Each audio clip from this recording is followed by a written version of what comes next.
NFL star Adrian Peterson is free on $15,000 bail today after turning himself in on a felony charge of child abuse. Peterson is accused of using a switch to discipline his son, but his lawyer says he did so, quote, much like he experienced as a child growing up in East Texas. He called it a whooping. Well, let's bring in our legal team. Criminal defense attorney Tanya Miller in for Avery Friedman today, and Richard Herman, a New York criminal defense attorney and law professor. And Richard, I want to start with you. Not everyone who sees this story views it necessarily as abuse. They say, look, my dad whooped me, I whooped the kid. Is that the kind of defense that actually even holds up in court?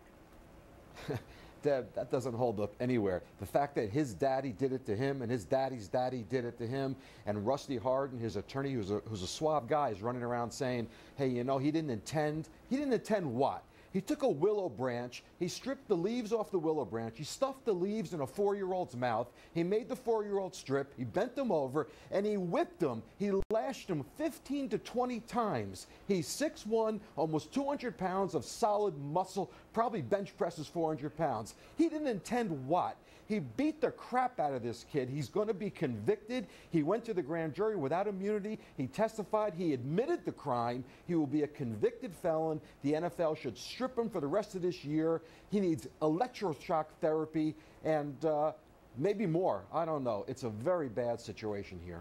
You know, but it's interesting, Tanya, you know, when you look at this, clearly no hitting is really allowed anymore, you know, no matter what anybody grew up with.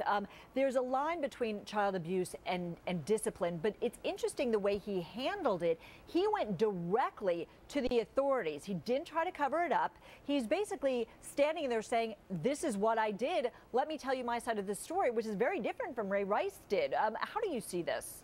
Well, you know, I mean, I don't know that he had much of a choice.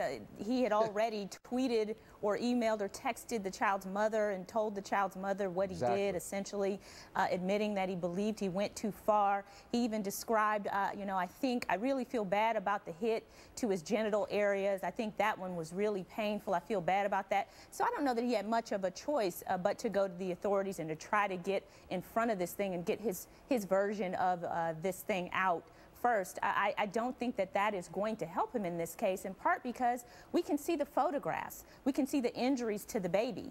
I can't say, you know, my co-guest said it perfectly. There's not much more really to say about it. This is a 4-year-old baby. You don't leave marks like that. You don't break the skin of a 4-year-old allegedly because he wanted his brother to let him play the video game.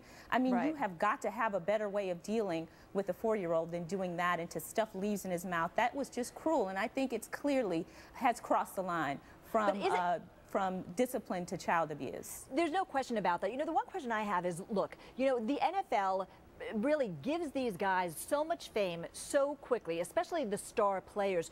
Do they have any kind of parenting classes? Do they have any kind of marriage classes? Do they have anything that enables these athletes to be able to deal with not only the stresses of the game, but also really the stresses of their life? Because if a guy can't control a 4-year-old except by hitting him, like, where's the disconnect there?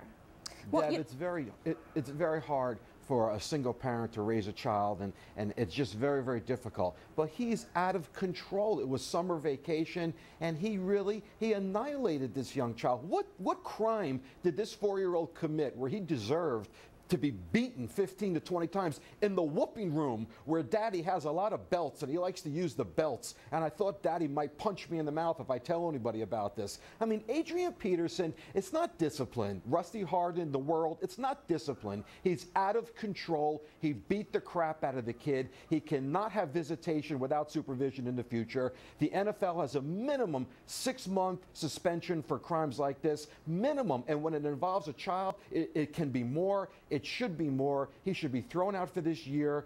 And, you know, if it's my client in the Bronx, New York, who does something like this, he's in prison right now. He's not walking around free. He's in prison right now.